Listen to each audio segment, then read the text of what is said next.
Hello everyone. Today we are going to our chapter 9 lines and shapes in paint. So we already discussed about some tools of paint, and here we are going to discuss about line tool. There are two tools to draw lines in paint. First tool is line tool. Click the line tool button, move the pointer into the drawing board area, click and drag, a straight line appears, draw some lines. അതായത് നമുക്ക് lines എങ്ങനെ വരയ്ക്കുക എന്നുള്ളതാണ് ഇവിടെ പറഞ്ഞിട്ടുള്ളത്. Line tool ബട്ടണിൽ click ചെയ്യുക, നമ്മുടെ പോയിൻ്റർ ഡ്രോയിങ് ബോർഡ് ഏരിയയിൽ കൊണ്ടുപോവുക, മൗസ് ക്ലിക്ക് ചെയ്യുക, ഡ്രാഗ് ചെയ്യുക. നമുക്ക് ഡിഫറെൻറ്റ് സ്ട്രൈറ്റ് ലൈൻസ് കിട്ടും. ആണ് ഇവിടെ ഈ പിക്ചറിൽ കാണിച്ചിട്ടുള്ളത്. ദെൻ നമ്മൾ ടൂൾ ബോക്സിൽ പോയിട്ട് താഴെ നമുക്കതിൻ്റെ ടൂൾ ബോക്സിന് തൊട്ട് താഴെയായിട്ട് നമുക്ക് width of the line select ചെയ്യാനുള്ള ഓപ്ഷൻ കിട്ടും. സോ ലൈനിൻ്റെ വിഡ്ത്ത് സെലക്ട് ചെയ്യാം, താഴെ കളർ പാലറ്റിൽ നിന്ന് കളർ ചൂസ് ചെയ്യാം.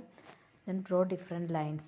ദെൻ നമുക്കിത് ഒരു ഡ്രോയിങ് ബോർഡ് ഏരിയ ക്ലിയർ ചെയ്യാൻ, അതായത് നമുക്കൊരു പുതിയ പിക്ചർ വരയ്ക്കാൻ first you click on image, then click clear image from the drop down menu.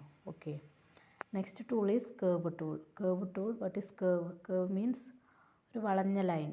So select the width and the colour of the line. വിഡ്ത്തും കളറും ചൂസ് ചെയ്യുക, നമ്മളൊരു ലൈൻ വരയ്ക്കുക.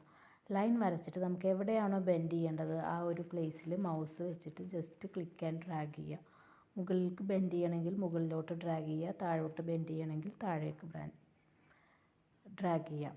ഓക്കെ, ഇതാണ് നമ്മുടെ curve tool.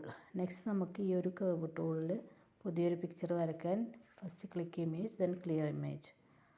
Then shapes. There are 4 tools to draw shapes. Shapes വരയ്ക്കാൻ 4 tool ഉണ്ട്. Rectangle tool, ellipse tool, rounded rectangle tool and polygon tool. So that will study in the next class. Okay, all of you read it. Thank you.